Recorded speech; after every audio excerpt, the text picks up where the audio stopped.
Okay, our third episode, the Burning Success Wrestling Podcast, number 3. Right? Yeah, the first one was like an intro. Number 3, thank you for the confirmation. Our floating hand girl. Number 3, this one was after the, so our last podcast was the WWF In Your House, Mind Games. It was the 10th episode, I guess you can call it. It was okay. We had some good, the main match was the HBK Mankind match, but this one today, as we discussed last time, will be the 1999 Royal Rumble. Again, my name is Kevin Success. With me, as always, is the future Hall of Famer, the Burning Dragon, Steve Hamlin. Steve Hamlin, how you doing?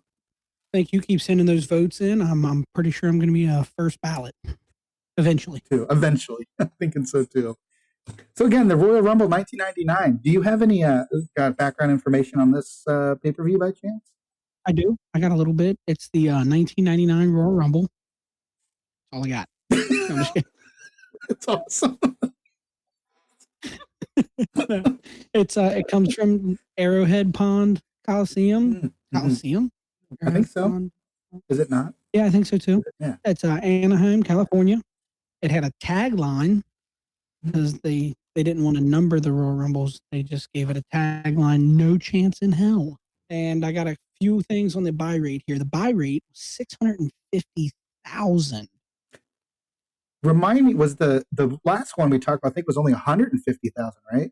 120,000. 120,000. Wow, 650,000. It's a big jump. It is. They made, because this was a full-blown 3-hour pay-per-view, they've left the In Your House format, and they've jumped into the 12 a year, one a month, $29.99, except for WrestleMania was $40 because it was the big show, not Paul White, the biggest show.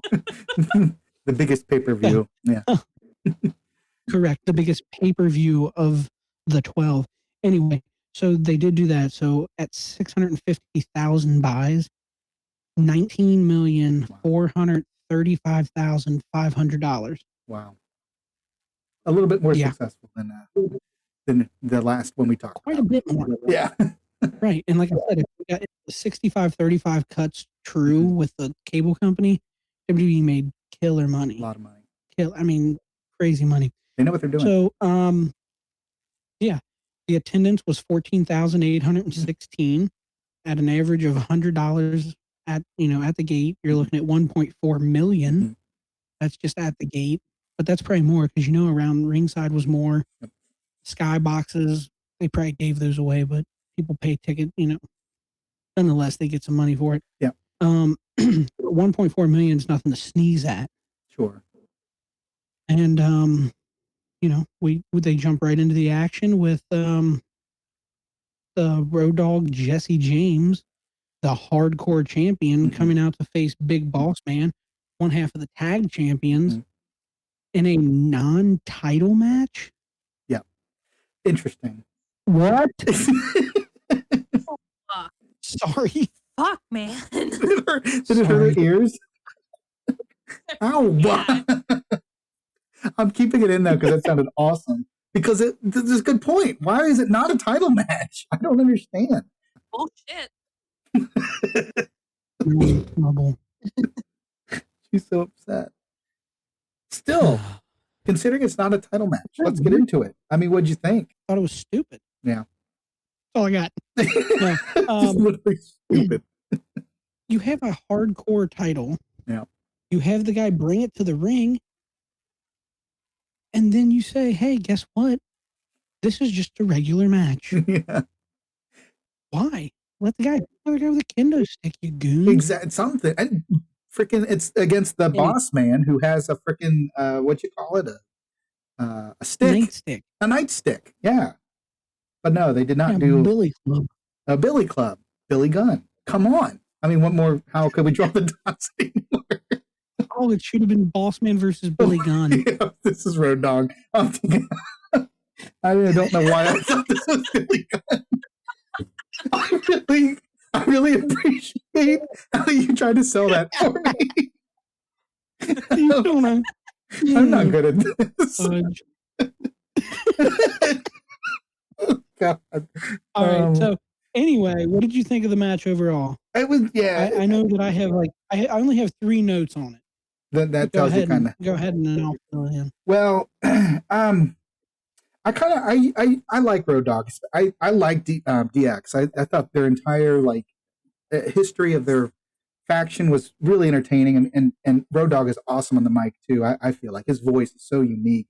Great entrance. Great entrance. Yes. I mean, it really gets you on your feet, and he carries that charisma throughout the match too. I feel like Bossman, he's okay. I think he's kind of a brutal guy, but altogether, it was an okay match. I wasn't too thrilled about it, and I feel like the finish kind of ended kind of quick too with this with that sidewalk slam. From him running into the sidewalk slam, but. And overall, I also didn't have a lot of notes on it, to be honest. I wrote too long. And even before we get into it, let's kind of talk about how, isn't the first several matches DX? What was that about? I mean, is this the corporation sort of thing, or am I wrong? Because it's... Yeah, at the time, the corporation was huge. It had Test, Shane, Ken Shamrock, The Rock. Bossman too, right? Big Bossman. Yeah. Couple others, the Goons. That's right, the Goons. Yeah. And I guess Patterson and Gerald Briscoe. Yeah, I think it was just the corporate gang warfare. Yeah, exactly. Faction warfare. Everybody had to be a part of something. The Ministry was there, as we'll see as we get into the show later. Basically, it was Austin was the only one that didn't have a faction at the time. Right. The Nation, DX, Chain and 8 Ball. Not familiar with them. What is it? They were bikers. They rode motorcycles down. It was the Harris brothers. They're bald. Yeah, I think I wrote too long on the Road Dogg versus Bossman. Bossman won. It was kind of awkward. Yeah. I feel like maybe it would have given them a little bit of, which they put in work. They both worked. It wasn't like they were slow. Right. But it just dragged on, and it was kind of boring. Maybe at the time it made sense, but watching it now, I'm like, could have done anything else. Yeah. But that happens. Yeah. And we got Bossman with the win and non-title. Yep. Didn't really do much for me. Agreed. And that's a good point too. Maybe looking back on it, it's hard to kind of see it. But I just didn't feel it. I don't know. It was the first, opening match. Maybe that happens. What do you think grade wise? What'd you give it a letter? C. Yeah. I mean, it was average. It didn't do anything for me. Agreed. I said C too. The finish again was abrupt. It wasn't anything special. And like I said, I don't think there was any botches that I recall. But C. Let's keep going. I think it goes after that. We get a quick little backstage thing where they're talking about the $100,000 bounty is important, and everybody wants that money to get Austin out of the paper or out of the Royal Rumble. But then Bossman says something so goofy. He says, "What really counts is getting a shot at the World Heavyweight Championship at the end of all this." Buddy, that's not accurate. Definitely cooler to have $100,000. And you're part of the corporation and you're working for The Rock. Exactly. So if you're going facing, stupid. Yeah, no. Anyway. That's a good point. The promo, it was like one of those hidden camera. They just found them talking about it. And Test looks so goofy, dude. Yeah. He's like standing there. Because he didn't say anything. Yeah. No, he just nodded his head. Right. These glasses, you dork. Anyway. It's not nice to speak of the dead, but no, you're good. He looked like a dork. And then right after that, we roll into Ken Shamrock versus Billy Gunn for the Intercontinental Championship. We actually have a title shot here. Yeah, and it's not non-title. I will say this: Billy Gunn, once he joined the New Age Outlaws, 1,000 times better. Sure, 1,000 times better. He seemed to have more of a purpose for sure. The match, I thought was pretty good. There was definitely a lot more intensity than our opening match, which I think should have been expected. I think our last podcast, we briefly talked about Ken Shamrock, and he is a fantastic performer in the ring. Another great heel. And then again, Billy Gunn, I think he might have he has the same entrances because it's part of DX, whatever. But that, oh, you didn't know? I always love that. It always sticks in my head. Yeah, it's a great entrance. It really is. Agreed. Yeah. Actually, Road Dogg has a podcast right now called Oh, You Didn't Know? There you go. That's awesome. It's still in him. It was good. It was Yeah. good. It was a good match. I wrote mad quality. I was a huge Shamrock mark. Yeah. I don't know why, because he just had whatever colored tights and matching kick pads and knee pads, but that getting in the zone, when they talk about he being in the zone, he'd slap his head. I'm like, this guy did something happened to him. I remember being a kid and just being like, where did he go? What zone? Is he about to kill somebody? Was it- But I was a huge Ken Shamrock fan. And he worked good. Like he was kind of like Angle in the sense that he was a legit guy and he came over and was a hell of a worker. Yeah. I think he studied at the dungeon a little bit, and then Tom Pritchard helped him out. I mean, worked really well. And it should then, with all that said. And then I wrote the ankle lock is awesome. Right. What I wrote. As we also talked in our last podcast, that was one of your finishers in the NBWA days. That no. Yeah, what was your other one? It was a doctor bomb. I did a doctor bomb. Yeah, I took a couple of those. I remember that. Yeah, I did the go to sleep. Yeah, that probably was my favorite. I did an exploder suplex that I called, or I would do a go to sleep, hold them. That's right. Exploder suplex, and I called it napalm. Napalm. How badass. That's probably why you're on track to be a Hall of Famer. Yeah. I let everybody kick out of it because I was a douche.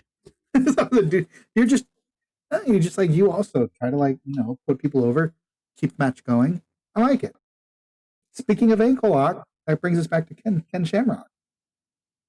Overall, I think the match was pretty good. Again, another interference, of course, of the goofiest Val Venus. Not a big fan, whatever. But again, it serves its purpose for heel wrestlers. You weren't a big fan of the fake porn star?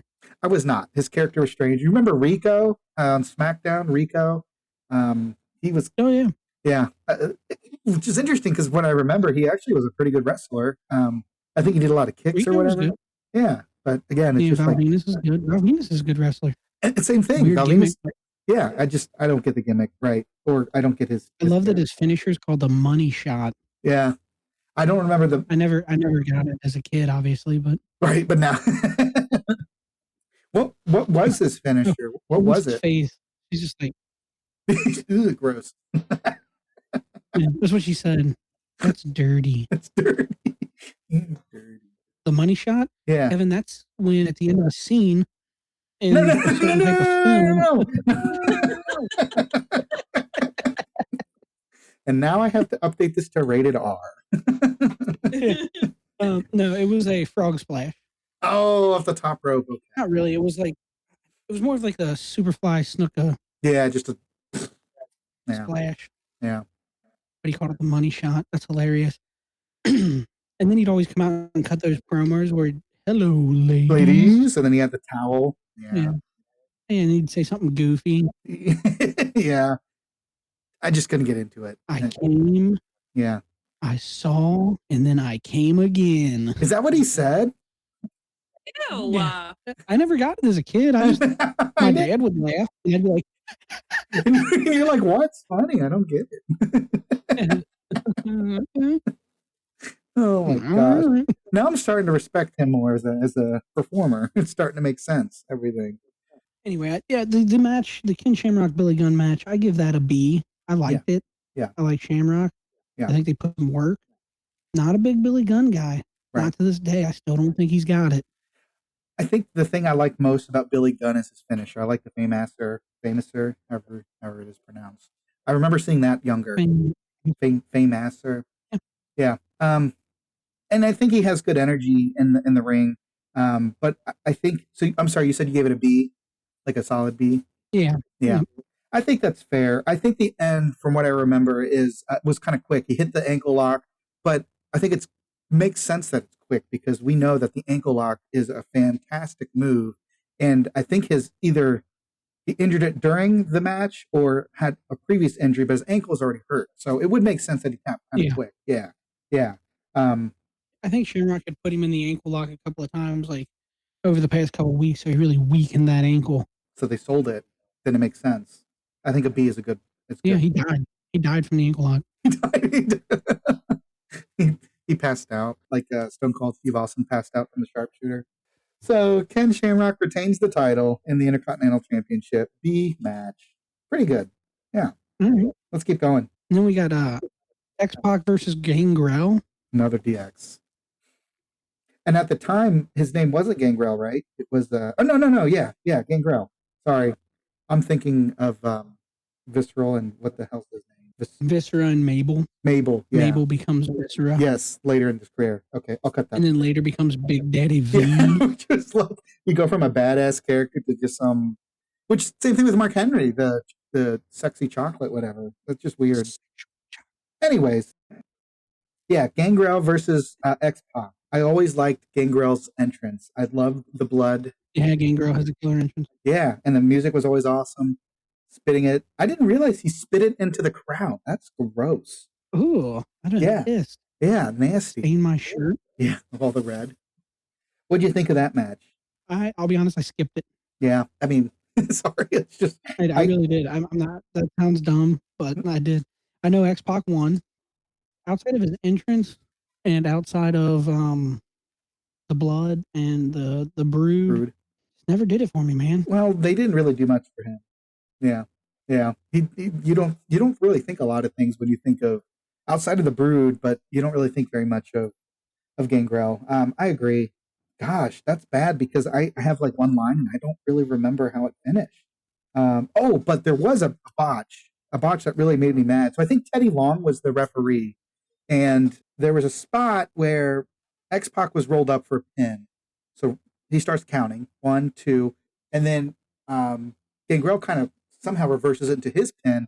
Well, Teddy Long counted 1, 2, 3. He actually said 3 and hit his hand on the mat for the third time, but didn't call the match to be over. So there was actually a chant, the "You fucked up" chant, right after it. I think those kind of botches, it really takes away from a match. You lose a lot of momentum. Yeah, it does hurt it. Yeah, for sure. Takes you out of the moment. It does. Yeah, there wasn't much for it either. It was also kind of quick. I feel like I don't think it was a very long match. Can you even give it a rating? I guess you didn't even watch it.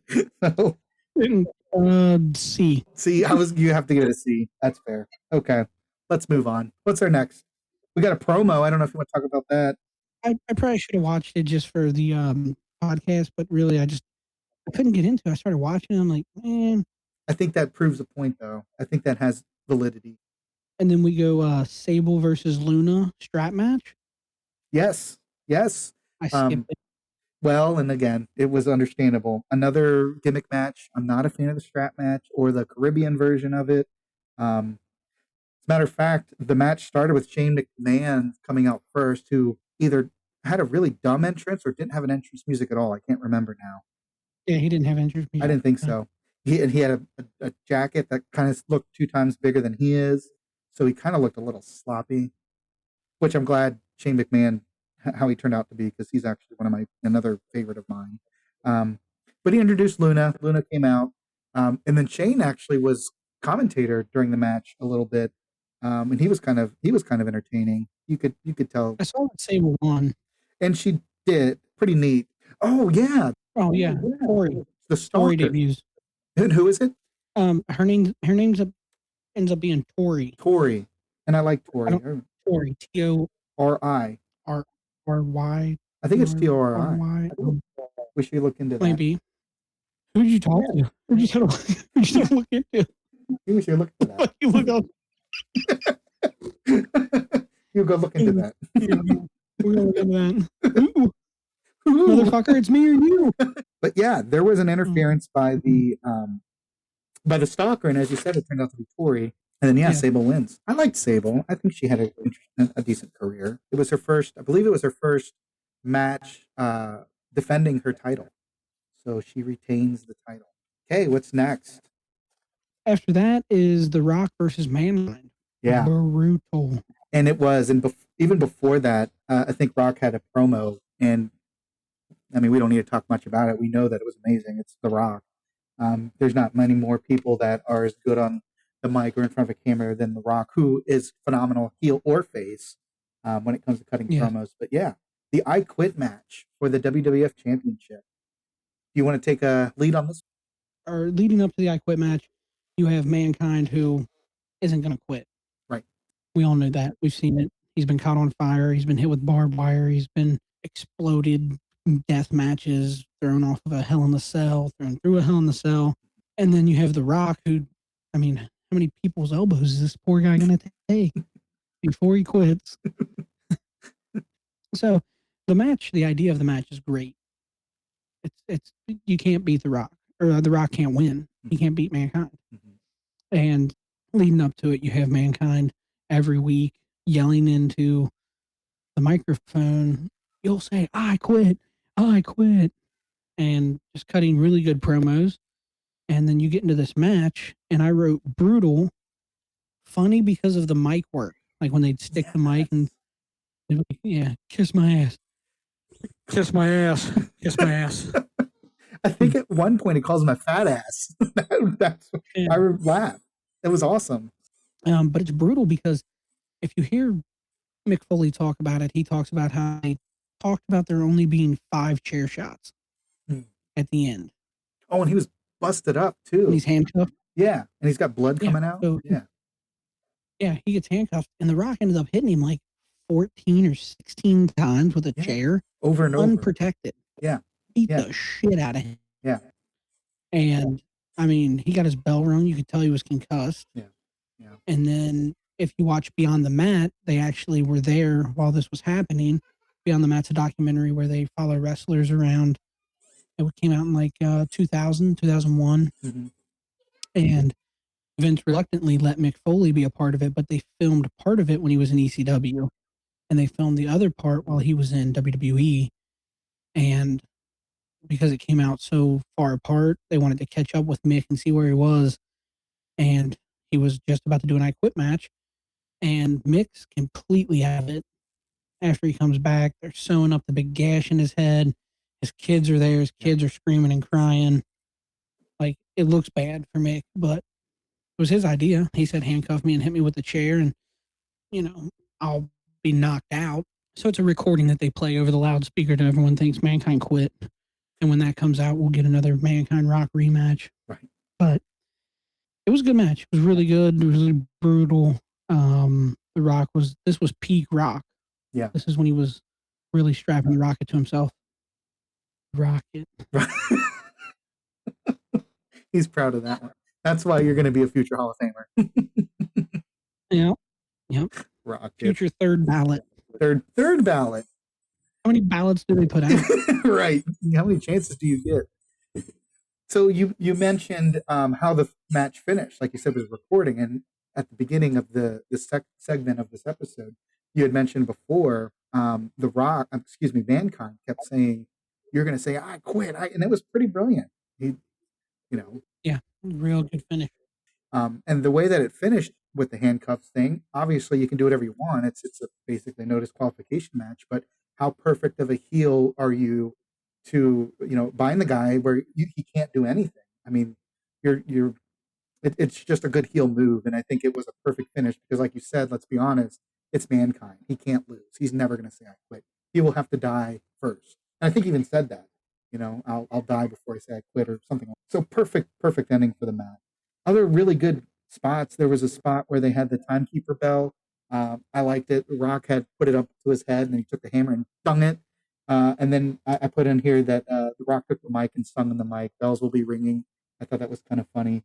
So the like you said, the mic work was pretty hilarious, but in a good way. Like it didn't take away from the match. It added to the match.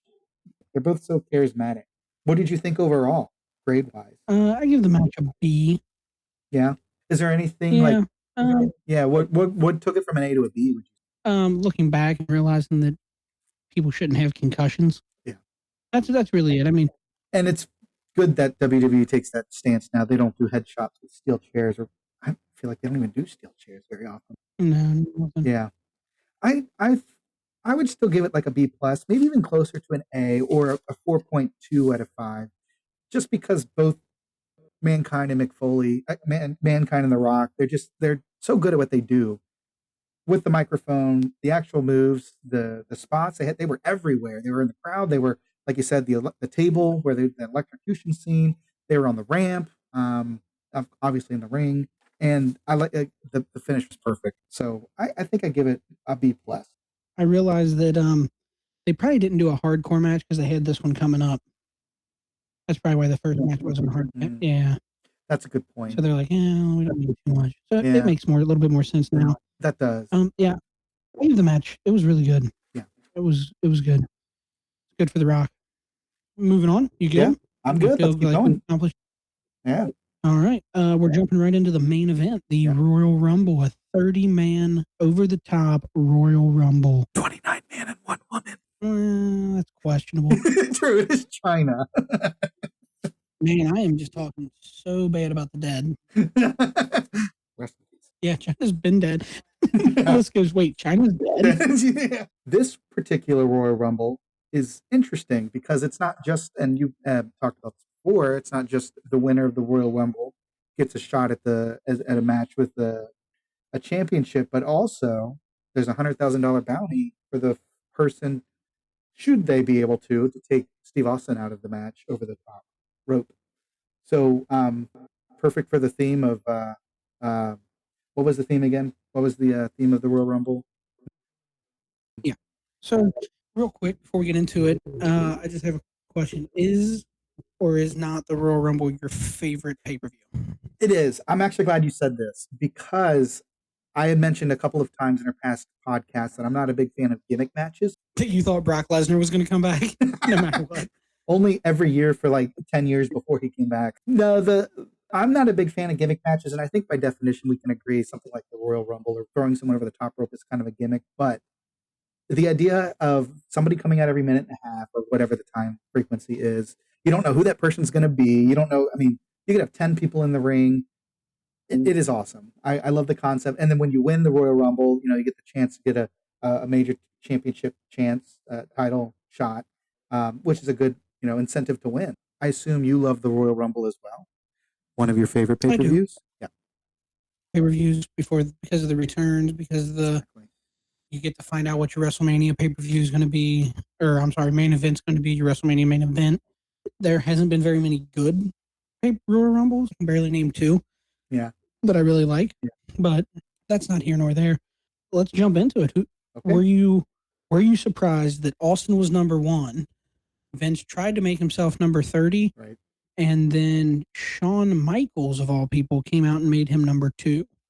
Did any of that information shock you? Yeah, yes, because Shawn Michaels being the commissioner at the time, I thought that was kind of cool. It would have been a perfect heel Vince to be. I will be the last one to come out in the ring, whatever. And then Shawn, you're going to be number 2. I thought that was cool and that they went with it. What I think shocked me the most is how are you going to do that? And leading up to it, it's the whole Vince McMahon training for this because he's not a wrestler or whatever. It was kind of awesome how they did it because let's be honest, if it was something realistic, Vince McMahon, and that almost happened, Vince McMahon almost did get eliminated by Steve Austin within seconds, which kind of was dumb, but the idea of they're going under the ropes, they go to the halfway through the arena, they're in the women's bathroom as Austin gets assaulted, and then he's kind of out of the match for a while. It was kind of cool. Right. It was different. Yeah. I do like that. I put Austin badass as always, and I put Vince equals jacked. That dude for being 60-something years old. Steroids. My goodness. Let's be honest. Well, yeah, we all know that. He was big. Yeah, that was impressive. And at this point, there weren't too many cool returns they could have done because a lot of people were locked down in WCW. So the Royal Rumble is not quite what it was or what it becomes. Yeah. As with the returns and the oh my gods and like Foley had one cool little spot. It wasn't in this one, but in a Royal Rumble, I think it's might be the 2000 Royal Rumble. Could have been the 97 where he comes out as Mankind, then Cactus Jack, and then Dude Love. He's in it 3 different times, which is great. Yeah. But they had like Golga from the Oddities. Right. I put gross. Glad he was out in 30 seconds. Thank goodness. I mean, it was Earthquake. It was Earthquake in a gold mask. Yeah, it was dumb. Big fatty. I think he had a South Park shirt on too. Cartman shirt. Yeah. That was all Vince Russo stuff. He's an idiot. Not a fan either. Right after that, and Austin throws him out pretty quick. Then Austin and Vince roll out of the ring and they leave. Yep. So here comes number 4, Darren Drozdoff from NFL fame. Right. Puke. Yeah. It's puke. I remember when. Yeah, I remember the concept. It's dumb because he could throw up on command. So now he's part of LOD. He comes out. He's number 4. He just hangs out in the ring for a little bit. It was awkward. Out comes a very young little boy looking Edge. Yeah. He's out there completely way too young to be doing this. The man looks about 12. They go at it for a little bit, and then number 6 hits, and I was so thrilled to hear your take on number 6, Gilbert, The one and the only. man they call Gilbert. This seems right up your alley. He was a goofy fucker for sure. He was so entertaining. I think, especially, I feel like at the Royal Rumble, most of him being there was his entrance, just stumbling through, just a dork. I can't even remember who eliminated him. Was it Edge? It was Edge. Okay, and I don't think he was 10 in there. seconds after he gets in the ring because he's still doing his pose on the ropes. Exactly. The guy's 90 pounds. Yeah, Gilbert was funny. I never understood the concept. I wrote Steve Blackman. I was a big mark for Steve Blackman because he did karate, and so did I. And he also had a flat top haircut. He did. He was tall as well. So what did you think of Steve Blackman being just black pants and no shirt? Yeah, I mean, it serves. I guess it's okay. Well, it's just it's just basic, But but sometimes that's kind of the point. I'm not flashy. I'm not extra. Generic. But in a way that like it works. And he was good. He was good in the Royal Rumble, I thought. I feel like the next 3 or 4 guys that came out, we can just talk about in one. We'll talk about the next 3 in a large group. Sure. We got Dan Severn. Yeah. Ex-UFC fighter. Legit tough guy. He's a brawler. Not the best wrestler. Yeah. He is no Ken Shamrock. I think that's fair to say. And I think I wrote here that there was good spots that he brawled with Blackman in. So I mean, especially as a technical standpoint, I would agree. He's not one that you think of wrestler. No. Right. And then you got the Blue Meanie. Yeah, I wasn't a fan of that. Who gives a shit about that? Right. Another who gives a shit other than Tiger Ali Singh. Yeah, I don't know who that was. He was supposed to be like a rich guy from Saudi Arabia or India or whatever, and he'd come out and he'd offer the people in the crowd money. He kind of stole $1 Million Man's gimmick. Right. He'd come out and he'd offer money. You got to do 10 push-ups, and I'll give you $100 on 9. He'd kick the person's arm, so they'd fall and not get 10. You got to dribble this basketball for 30 seconds, 28 seconds. He'd slap the kid's basketball out of his hand. It's a kid. That's the word. It's a fun gimmick, but yeah, I don't think he lasted very long. Tiger Ali Singh. Yeah, never even heard of him. And then we got Mabel. King Mabel. Mm-hmm. He beats somebody up and steals a spot, comes out. Yeah, Mosh. Oh yeah, Mosh, you're right. I remember the name, I don't know. He was part of the Headbangers, Mosh and Thrasher. He also became I can't remember the guy's name, but it was a Leave It to Beaver type of gimmick. He wore like the little twirly bird hat and whatever, and came out with his supposed to be his mom or something. I don't remember. That was later on. But so Viscera comes out, is doing his thing. He gets eliminated, gets attacked by the Acolytes, and which are JBL and Farouk and Gangrel, maybe. Oh, no, Minion. It's Minion. It's one of the Godwins. Yeah, Midian. That's his name, Midian. So he comes out, he attacks him, they attack him, and then Undertaker makes an appearance, says something to him, they beat him up, take him to the back, I guess throw him in a hearse, and that is your ministry. Right. The Ministry of Darkness. But do you remember what happened in that scene when they threw him in the hearse? I don't, but I did write that Farouk fell trying to get him through the entrance. I did not see that. That's a shame. I'll have to go back and look at it. Farouk fell. Yeah, he falls right in the light. Damn. Yeah. Damn. Oh, here we go. No, what happened at the hearse? Well, before that, we see Stone Cold Steve Austin get put in a stretcher after the assault in the bathroom, and he gets then put into an ambulance. So at the scene where we see, like you said, Mabel, he gets assaulted by the acolytes and Undertaker. He gets thrown into the hearse. Well, in that scene, here comes the ambulance back. And at this point, Vince McMahon is on his high horse. He's going to win this. Austin's out. But when that ambulance comes in, it's, of course, Stone Cold Steve Austin. So I think that was maybe the purpose of that scene. Otherwise, it's like, what is the point of this whole Mabel thing in this? Right. Yeah.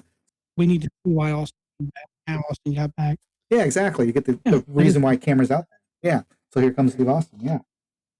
That's smart writing. I think so, too. So at this point, who do we have in the run? We've got Gangrel, Road Dogg. No, Gangrel hasn't come out yet. Oh, maybe. Oh, I put next. I'm sorry. So I think after that, is that when Gangrel comes out? Yes. Road Dogg comes out 12. Gangrel comes out, and he takes this wild bump from like over the top rope all the way to the floor on his back. Wasn't it like a suplex or something? Yes. It was like a back body drop. Back body drop. That was rough. And he's a big guy. I think we also see Kurgan, another Kurgan. Right. I'm not a fan of him either at all. And then we got, what does everybody want? Al Snow, the one and only. Ed. What does everybody need? Head. Money shot. Head. Al's the Godfather. Maybe again because he had a really cool entrance. And then, of course, the hose. Everybody loves Jesus. He just Godfather was always we get bloated Gold Dust. Not a wrestler. He's okay. But, yeah, character-wise. He was Papa Shango, too. Don't know who that is. Kama Mustafa. I remember the Mustafa one. This was WWF. Yep. Yeah. But the other one, I don't remember that. Papa Shango, that's like 1993, 1994. He had a white face. He was a witch doctor. Look him up. Looks pretty cool. He carried, was it a head or something? He carried something, didn't he? Yeah, like a little pot. I thought something. Or something. Yeah, but I do remember the white face, and then he was a witch doctor. I do remember that. I didn't know that was his name. And then Kane comes in, eliminates like 5 people, and then steps over the ropes. He eliminates himself. The big red retard. I wish they would have done. I think Kane is so underrated, and the end of his career was absolute garbage. It was very pointless. And I guess the whole concept here is that he's insane and he's going to go to the insane asylum. So maybe they're thinking that he loses his mind when he sees the straitjackets and the orderlies coming to the point where Kane doesn't even care about the match anymore. It was kind of dumb. And then let's see. Then we get Shamrock out there, right? And then right after that, we get Billy Gunn. Yeah. To feed off their match earlier. And real quick, the Goldust got eliminated by chokeslam over the top ropes from Kane. I did want to say that. I thought that was kind of cool. Yeah, and he sucked at that too. He did. I guess he did, didn't he? Now that I'm thinking about it, it kind of was a little less like impactful than. Yeah, he like put his feet down and rolled off the side. No more chokeslam. Trust me, I'm not taking a flat back bump all the way to the floor either. But true, I wouldn't either, especially to lose. Then we get Test and Big Boss Man back to back. Yep. Wait, that can't be right. Who was 26 then? No, that's right. Test and Big Boss Man are back to back. And then we get a huge pop for a face Triple H. Yeah. In 1999. Yeah. Few and far between of those. Mr. Money Shot, Val Venus. Yep. And then X-Pac. Yep. He comes out to kind of help Triple H because Triple H is getting a beat down. It's DX. Yep. Who's 26? Do you have 26? Because I don't have it. Sexual Chocolate, Mark Henry. Yuck. Yeah. And then we got Jeff Jarrett. Mm-hmm. Jeff Jarrett, this is like right before he walked out on the company. Yeah. I knew that time was close. Months. Yeah. Yep. He walks out on the company, and then we get the old D'Lo Brown. I like D'Lo Brown. He wore that stupid fucking chest protector for 30 years. Yeah, right. Listed as he bad D'Lo Brown. Bad D'Lo Brown. What is the bad Leroy Brown? Baddest man in the whole downtown. Yeah. Yes. I wouldn't say D'Lo Brown is the baddest man in a hold down, but well, yeah, probably not. probably not. And then we get Owen Hart. Mm-hmm. Owen Hart, probably 3 months before he passes away. Wow, we're that close. Sheesh. His last Royal Rumble. 3, maybe 4 months. It might have been 4 months, but real definitely close within the before year. he passed away. Wow. And number 30 is China. Mm-hmm. That guy comes running down and gets in there. And he doesn't last very long either, as a matter of fact. China. No, Yeah. no, men have that problem. Yeah, they just don't, they can't, they just tend to not last very long. China, I believe, was eliminated. Oh, and what was kind of neat, though, is she eliminated Mark Henry, but then, Austin eliminates China. And then Austin's sitting there and he's worn out because he got his ass kicked and he still wrestled the match. Right. And then he goes outside, he gets Vince, puts a whooping on Vince. Yeah, it was pretty cool. And we get what leads to the second biggest feud in wrestling history. The Rock comes out, starts distracting Austin. There we go. Yep, over the rope. Austin goes out, and your winner, and $100,000 richer of his own money, Vince McMahon. I hope he cut himself a check. I hope so too. He deserves it. I think at one point Vince said that it was part of Shane McMahon's trust fund, which is even more awesome. The $100,000. Vince is such a hero. Oh my gosh, he's so good at it. He's another one of my favorite deals. Yeah. Do you remember watching it? I'm assuming. Did you watch this live? Do you remember? Yeah. Me and my dad and Kyle. Do you remember what were your feelings when you saw The Rock come out and Austin go over the top rope? I mean, did you see it coming? Did you think Vince was going to win? No. I mean, I was 10 years old, so at the time, I thought all of this was legitimate. Right. I thought The Undertaker was the baddest fucking man on the planet. I mean, he's so. I thought Stone Cold was awesome. I thought that Vince McMahon was the worst person alive. Like, I bought in. I was a true fan. Yeah. Nobody had smartened me up. I mean, we knew, because me and Kyle would wrestle, we knew that it was choreographed, I guess you would call it. Yeah. We knew not to kill each other. Right. I guess, if that makes sense. Like, we would give each other. So we knew there was some protection there, but we didn't know that it was, I thought Austin hated McMahon. Mm-hmm. And so when Austin got dumped, we were all like, what's Vince going to do? How's this possible? What's Vince going to face The Rock? Well, so you just buy in.